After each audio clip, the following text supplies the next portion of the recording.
প্রধানমন্ত্রী নরেন্দ্র মোদীর 12 বছর পূর্ণ উপলক্ষে টিটাগড়ে বিশেষ পুজো, উপস্থিত বিধায়ক কৌস্তব বাগচি। প্রধানমন্ত্রী নরেন্দ্র মোদীর প্রধানমন্ত্রী হিসেবে 12 বছর পূর্ণ উপলক্ষে উত্তর 24 পরগনার টিটাগড়ে অনুষ্ঠিত হলো এক বিশেষ পুজো প্রার্থনা অনুষ্ঠান।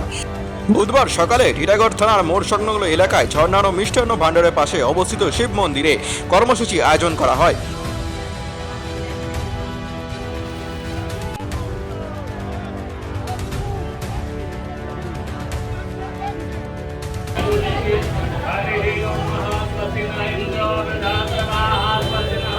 চাওয়ালা থেকে এই প্রধানমন্ত্রীর এই যে জার্নি, সেটা খুব সফলভাবে এই লক্ষ্যমাত্রা যদি স্থির থাকে সেটাকে সম্পন্ন করা যায়। এমন একজন মানুষ যার রাজনীতিতে পরিবারের কেউ ছিল না, তারপরেও নিজের কঠোর পরিশ্রম, নিবিড়ভাবে নিজের প্রতি আত্মবিশ্বাস এবং জনগণের প্রতি বিশ্বাস, এই মূল মন্ত্রগুলোর উপরে ভর করে আজকে তিনি দেশের প্রধানমন্ত্রী এবং বিশ্বের অন্যতম জনপ্রিয় নেতা।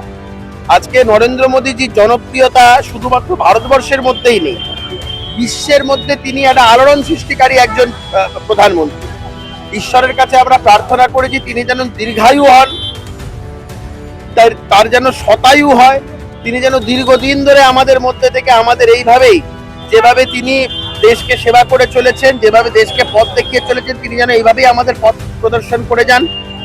ঈশ্বরের কাছে প্রার্থনা করেছি এই যে 12 বছর সরকারের পূর্তি হলো, আরো এরকম বহু বছর যেন ভারতীয় জনতা পার্টির নেতৃত্বে ভারতের যে বিকশিত ভারতবর্ষের যে স্বপ্ন, সেই দেখানো পথ অনুযায়ী যেন আমরা চলতে পারি, দেশ যেন সেই পথে চলতে পারে।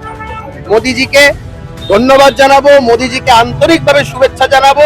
এই রেকর্ড সেট করার জন্য মোদিজিকে বলবো যে আপনি ইন্টারন্যাশনাল পলিটিক্সের জগতে আপনি ডন ব্র্যাডম্যান, সচিন তেন্ডুলকার সকলের রেকর্ড ভেঙে দিয়েছেন। আপনার রেকর্ড ভাঙার মতন আমার মনে হয় না আগামী 1000 বছরের মধ্যেও কেউ এই পৃথিবীতে জন্মগ্রহণ করবে।